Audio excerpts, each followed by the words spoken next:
će biti tu? Kad kiša preleti zemlju, Ko od vas će biti tu? kada sranje se desi, ja cijenim vaše riječi, a samo vjerujem dijelu, jer kad se zapuca, svaka od vas ptica odleti. Ko će biti tu? Kad kiša preleti zemlju, Ko od vas će biti tu? kada sranje se desi, ja cijenim vaše riječi, a samo vjerujem dijelu, jer kad se zapuca, svaka od vas ptica odleti. Zašto ne mogu biti sretan što je neko kraj mene? Zašto moram se bojat da me sutra ne sebe? U srcu stoji kompleks, tam di je bilo povjerenje, jer kad ti neko treba, ti leđa okrene. Danas sve bi dao da mogu vratit vrijeme, jer se iko sjeća kako smo skidali zvijezde. Jesi prodao dušu, zašto na sebe ne ličiš? Pogledaj u ogledalo i reci što vidiš. Je to onaj koji mi je bio ko brat, a kad je meni trebao friend, gdje si bio tad? 5 godina od piško da ih nije ni bilo. Ništa ruka brate jebi ga pa sretno ti bila. Sva uvjerenja odjednom su za bacit, je prijateljstvo je samo za oči kao nakit. I ne želim da se ovo krivo shvati, jer ja mogu oprostit, ali ne mogu zaboravit. Ko će biti tu? Kad kiša preleti zemlju, Ko od vas će biti tu? kada sranje se desi, ja cijenim vaše riječi, a samo vjerujem dijelu, jer kad se zapuca, svaka od vas ptica odleti. Ko će biti tu? Kad kiša preleti zemlju, Ko od vas će biti tu? kada sranje se desi, ja cijenim vaše riječi, a samo vjerujem dijelu, jer kad se zapuca, svaka od vas ptica odleti.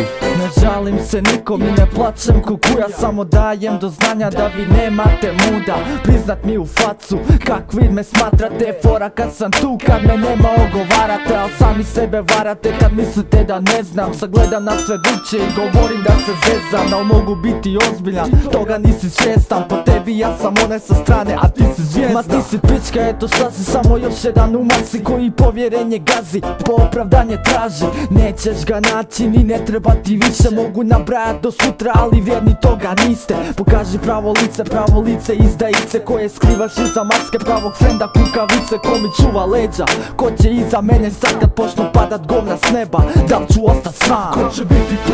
Kad kiša preleti zemlju, Ko od vas će biti tu? kada sranje se desi, ja cijenim vaše riječi, a samo vjerujem dijelu, jer kad se zapuca, svaka od vas ptica odleti. Ko će biti tu? Kad kiša preleti zemlju, Ko od vas će biti tu? kada sranje se desi, ja cijenim vaše riječi, a samo vjerujem dijelu, jer kad se zapuca, svaka od vas ptica odleti. Znao sam da će jednog dana moje znanje da bljesne, ali jednog dana to znanje nisam htio trošiti na sranje pjesme. Iako sam znao da problem nije bio u meni, sam zbog tih problema dalje živio u sjeni. Jer neki samo repaju da dobiju neku slavu, ne da se pokažu jer ne osjećaju našu glazbu. Glume neku gazdu, ali ne vladaju vlastitim životom. Zbog toga sam se promijenio, prestao sam častiti dobrotom. Pogotovo od kako sam shvatio da je moj trud uzalud. Tražit u ljudima dobrota, ne stvara se od bilo kud, bio glup ili ne. Al shvatit ćeš i ti da je dobrota fasada, da su svi ljudi zli, ja nisam obični MC koji po bitu daje gas. Ja sam pjesnička duša koja u biti traži spas. Ova pjesma se pušta, a sada i ti zna da mora začepiti usta, zaštititi svoj Ko glas. će biti tu? Kad kiša preleti zemlju, Ko od vas će biti tu? kada sranje se desi, ja cijenim vaše riječi, a samo vjerujem dijelu, jer kad se zapuca, svaka od vas ptica odleti. Ko će biti tu? Kad kiša preleti zemlju, Ko od vas će biti tu? kada sranje se desi, ja cijenim vaše riječi, a samo vjerujem dijelu, jer kad se zapuca, svaka od vas ptica odleti.